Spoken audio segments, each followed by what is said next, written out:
ہجری سال کا پہلا مہینہ محرم الحرام ہے، حرمت والے مہینوں میں سے ایک، اور اسی ماہ سے اسلامی سال کا آغاز بھی ہوتا ہے۔ اس ماہ میں بطور خاص تاکید کے ساتھ ظلم کی، ناانصافی کی، زیادتی کی، کسی کے ساتھ دھوکے اور فراڈ کی اور گناہ کی مذمت اور ممانعت ہے، اس وجہ سے اس کو محرم الحرام کہتے ہیں۔ قرآن مجید میں اللہ تعالیٰ نے والفجر ولیال عشر فرمایا، فجر کی قسم اور 10 راتوں کی قسم۔ علامہ ابن جوزی لکھتے ہیں کہ مفسرین کی ایک جماعت اس طرف گئی ہے کہ اس فجر سے مراد محرم کی پہلی فجر اور 10 راتوں سے مراد محرم کی پہلی 10 راتیں۔ اگر یہ مراد درست ہے تو اس سے اندازہ لگایا جا سکتا ہے کہ محرم الحرام کے دنوں کی اللہ کے ہاں کتنی پسندیدگی ہے۔ حدیث پاک میں اس ماہ کو اللہ کا مہینہ کہا گیا ہے۔ مسلم شریف کے الفاظ ہیں، افضل الصیام بعد رمضان شہر اللہ المحرم، کہ رمضان کے بعد افضل ترین روزے محرم کے روزے ہیں جو اللہ کا مہینہ ہے۔ روزے بھی اس ماہ کے بڑے افضل ہیں اور اس ماہ کو اللہ کا مہینہ قرار دیا گیا۔ کیوں؟ محدثین نے لکھا اس لیے کہ اس ماہ کے اوقات کو اللہ نے پسند کیا ہے اور ان اوقات میں وہ نیکی کا اجر بہت زیادہ دیتا ہے۔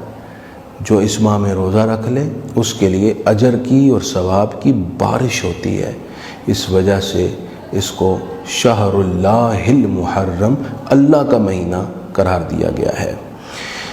نبی اکرم سید عالم صلی اللہ علیہ وآلہ وسلم نے یہ بھی فرمایا وَمَنْ صَامَ يَوْمًا مِنَ الْمُحَرَّمِ فَلَهُ بِكُلِّ يَوْمٍ 30 يَوْمًا، جو محرم کے دنوں میں سے ایک دن کا روزہ رکھے اس کو 30 دنوں کے روزوں کا اجر ملتا ہے۔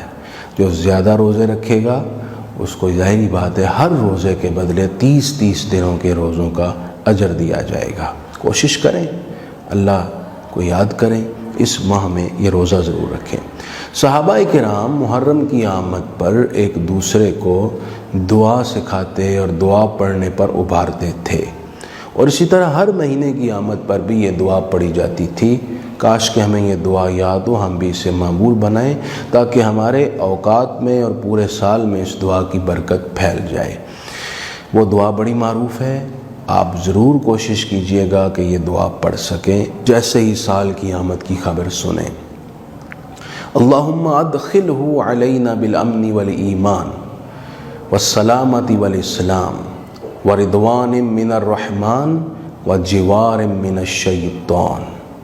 حضرت امام ابو بکر شبلی رحمہ اللہ محرم کا چاند نظر آتے ہی ہر رات 4 رکعت نفل پڑھتے، جس میں سورہ فاتحہ کے بعد 15 مرتبہ سورہ اخلاص قل هو اللہ احد پڑھتے تھے، اور نماز کے بعد ثواب سیدنا امام حسین رضی اللہ تعالیٰ عنہ اور آپ کے رفقاء کرام شہداء کربلا کو یہ ثواب پیش کرتے۔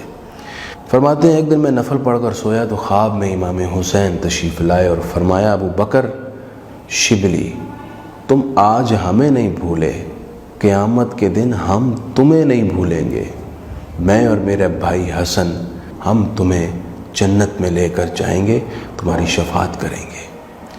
یہ افضل ایام ہے، کوشش کریں ان ایام میں صحابہ کرام میں سے سیدنا فاروق اعظم رضی اللہ تعالیٰ عنہ، جن کا 1 محرم کو یوم شہادت ہے، 1 محرم کو ان کا تذکرہ کریں، اور پھر اس کے بعد شہداء کربلا کا تذکرہ، ان کی حیات اور سیرت کے بارے میں اسٹڈی کریں، خصوصاً اہل بیت اعظام کا گھروں میں ذکر کریں، اور خصوصاً بالخصوص سیدنا امام حسین رضی اللہ تعالی عنہ کا ضرور ذکر کریں، ان کے فضائل، ان کی خدمات، ان کی قربانی اور شہادت کا ذکر کریں۔ انشاءاللہ اس سے نسبت قائم ہوگی، دنیا و آخرت میں خیر ہو۔